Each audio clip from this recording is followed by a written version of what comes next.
me thank everybody for coming today. It's a beautiful day, and it's been a day that I've been waiting for a very, very long time. And I have to sometimes think to myself, is this really happening? Because we were waiting for it for years. It wasn't months, but years. And finally, we're actually here. I've been involved with this project, I should say, this mill, for over 2 decades. And it's almost become kind of part of me. We bought it way back in mid-90s when we had a terrible meltdown for the real estate market in Connecticut. Some of you my age probably remembers, where we lost all the banks. But that was a good time to buy property. And so we bought it with a bunch of other people with a thought that once the market turns around, we're going to develop it, we're going to do all kinds of stuff with it. Well, the market didn't come back for a long time. And so we just kept the project going, and I was certainly elected by the rest of the members to take care of the project. So there is not 1 square foot in this mill that I don't know. There's not 1 square foot on the roof that I didn't go up and patch to keep it alive for all these years. So as the real estate market then came back, and we're now talking about doing something with this mill, I found that the general partner and of course all the other partners that were in the project said, there's better stuff going on, and they all took off on their own development. And this project actually became a little bit of a lost child. And so I was here by myself, so I kept thinking, so something's got to be done. And there was no way that I could get them to change.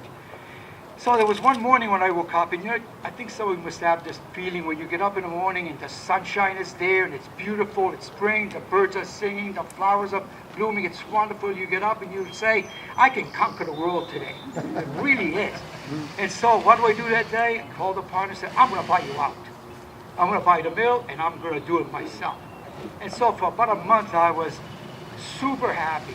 Now I can control the project. I can do what I want to do with this mill. Well, it didn't take long to reality to come down.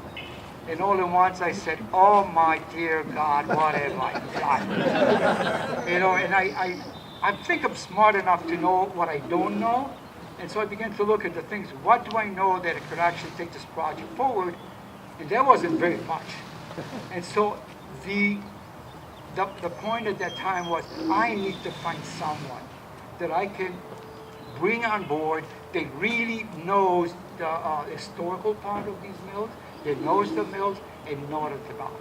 So I just happen to know I have the old Underwood typewriter building in Hartford, and one of my tenants was Laura Notwine, who was the director of Hartford Preservation Alliance, and I've known her for a long time. She loves historical stuff. She loves all the old buildings in Hartford. And so I thought, I'll bring her up to the mill and see what she thinks. And if she doesn't run away screaming, then I think I got a partner. And so I brought her up, and where I thought I was almost embarrassed to take her through, she thought it was the greatest thing ever. She thought this was the best project ever. And so she did give me a little bit of confidence to move forward. And so the next person we brought in was Bill Clappy, I think who's now a partner with FML Accounting in Glastonbury.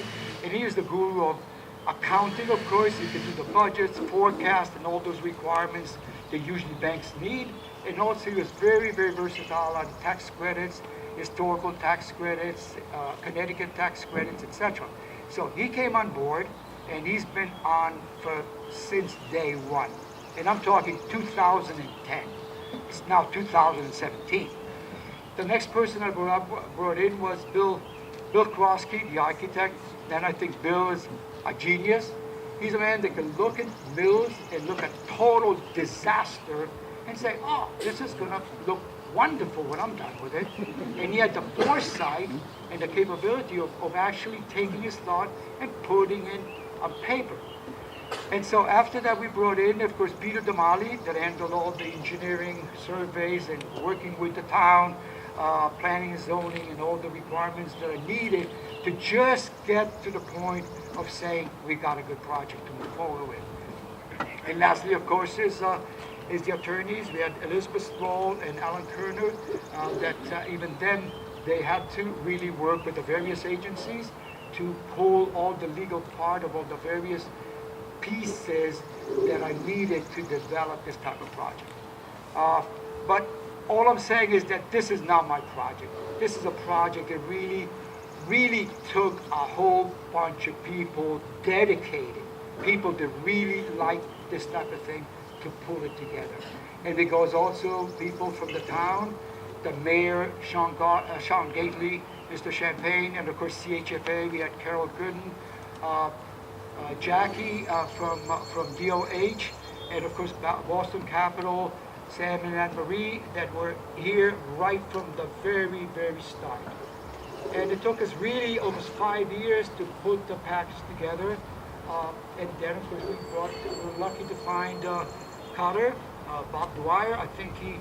I don't know if he felt sorry for me when he came in, but I think, I have to say, he's one of these people that have this calming effect. Especially we start destroying everything in here, demolition, things flying everywhere. He was calm, it's okay, we'll work it out. And he kept control of all the subs. And here we are today, and I think we're there, and I could say we're done, so there's a place to really say we could celebrate. And so with that, like I said, it's the people that pulled together and were dedicated to make this work.